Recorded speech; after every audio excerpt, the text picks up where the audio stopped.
Bonjour à tous, je suis Lune-Mylène Travaillat, la rédactrice en chef du Boudoir Numérique, le seul média français qui vous parle exclusivement de Fashion Tech. Bienvenue sur le deuxième podcast de ma revue de presse Fashion Tech. Que s'est-il passé de neuf du samedi 22 janvier au vendredi 28 janvier 2022 ? Eh bien, dimanche, on a appris le décès du couturier français Thierry Mugler. Mugler, c'est un artiste passé maître dans l'art de sublimer les corps de manière aussi architecturale que tonitruante, un créateur d'une influence gigantesque sur le monde de la mode et en particulier de la fashion tech. D'ailleurs, pas plus tard qu'hier, je lisais dans le Women's Wear Daily qu'Asher Levine avait été inspiré par les pièces de l'expo Thierry Mugler Couturissime à Montréal pour concevoir certaines de ses créations. Asher Levine, c'est un styliste de mode technologique américain qui a bossé avec des célébrités comme Doja Cat, Lil Nas X ou Lady Gaga. Et donc il a été inspiré par Mugler pour concevoir la veste lumineuse portée par Jennie Kim, une des chanteuses du groupe de K-pop Blackpink, dans le nouveau clip de Grimes, Shinigami Eyes, qui est sorti mercredi. Et dans cette vidéo, il signe aussi le bodysuit lumineux imprimé en 3D de la chanteuse. Vous pouvez retrouver toutes ces images sur le Boudoir Numérique. Et si vous voulez rendre hommage à Thierry Mugler et vous rendre compte du caractère exceptionnel de son œuvre, rendez-vous à l'expo Couturissime qui se déroule à Paris jusqu'au 24 avril prochain. C'est au musée des arts décoratifs. Alors dans le podcast de la semaine dernière, je vous avais parlé des Fashion Week masculines à Milan puis Paris. La Paris Fashion Week s'est terminée dimanche pour laisser la place à la haute couture qui, elle, s'est clôturée jeudi. Alors moi, j'adore suivre les défilés à l'affût de références à la technologie, à l'univers geek, de la science-fiction et du fantastique. Comme vous le savez, c'est mon dada de toujours. Et force est de constater que dorénavant, ces codes stylistiques sont complètement digérés par la mode, qui n'hésite plus du tout à en saupoudrer ses scénographies, ses films et ses renouées à gogo. Par exemple, à la Paris Fashion Week masculine, j'ai relevé en vrac un drone dans le décor de bureau du défilé de la marque Sulvam, des silhouettes virtuelles marchant toutes seules chez Steven Passaro, un engin spatial orbitant autour de la Terre chez Henrik Vibskov, un verre minéral de Vuarnet flottant dans un décor grandiose, un petit peu comme le vaisseau des ingénieurs dans l'intro du film Prometheus de Ridley Scott, ou encore, cerise sur le gâteau, une DeLorean, la voiture iconique de Back to the Future sur laquelle surfaient des mannequins. Et déjà, lors de la Milan Fashion Week masculine, j'avais remarqué que le défilé Dolce & Gabbana débutait sur un message « loading » à la Matrix. C'est amusant de savoir que dorénavant, on load les défilés. Ah oui aussi, le couloir de néon bleu du show Prada rappelait furieusement les décors de 2001, l'Odyssée de l'espace. Sinon, les défilés de pure mode virtuelle qui avaient fait florès pendant le confinement semblent désormais derrière nous, du moins pour ce début de saison automne-hiver 2022-2023. J'en ai repéré aucun jusqu'à présent à Paris ou Milan, mais je reste à l'affût parce que les Fashion Week ne font en somme que commencer. Si mon premier podcast avait mis en lumière une ribambelle de collaborations NFT et l'implication grandissante des marques de mode dans la culture numérique, c'est plus calme cette semaine. Mis à part peut-être la robe virtuelle Nuclear Power de Clara Daguin, on peut essayer gratuitement cette création de la styliste tech française sur l'application de looks digitaux DressX et se trouver immédiatement si belle en ce selfie. Alors, si on se tourne vers la mode durable, 3 annonces cette semaine.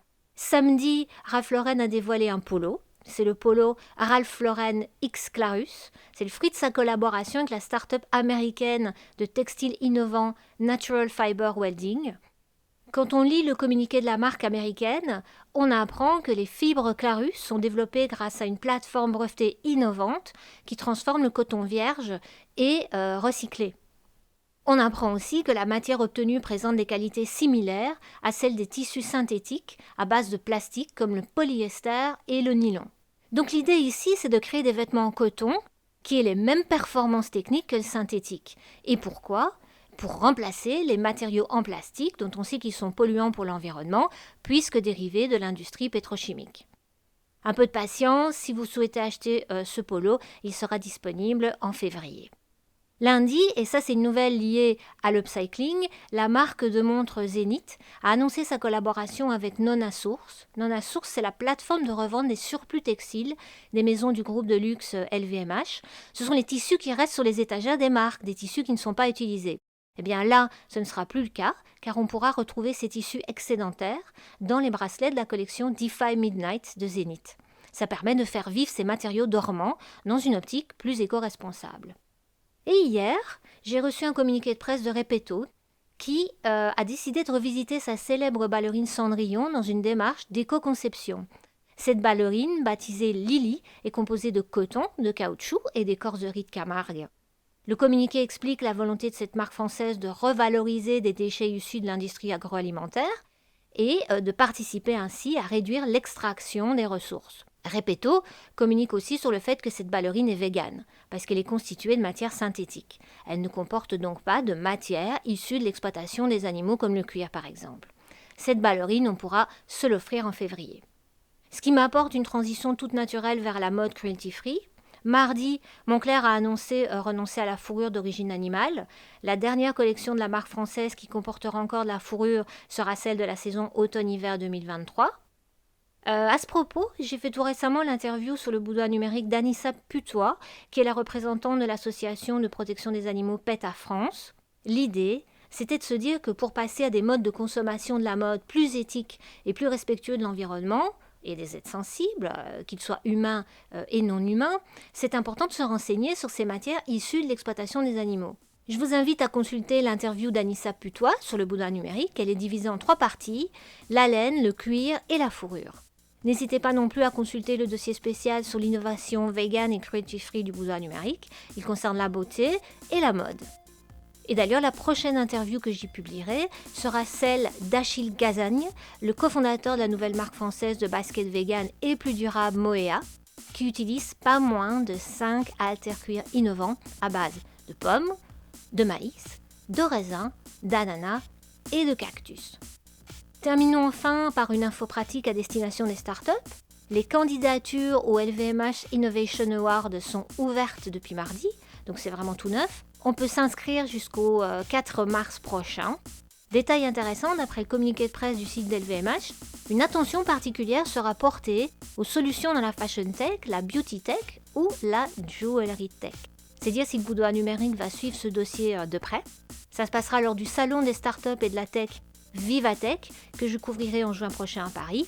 Et c'est là que les startups sélectionnées aux Innovation Awards seront présentées dans le lab LVMH. C'est également sur ce salon qu'aura lieu la cérémonie de remise des prix. Et bien voilà, c'est tout pour cette semaine. On se retrouve la semaine prochaine pour la revue de presse Fashion Tech du boudoir numérique. N'hésitez pas à nous laisser vos commentaires, suggestions, infos et autres coups de cœur. Et en attendant, comme le dit Monsieur Spock, live long and prosper. Live long and prosper.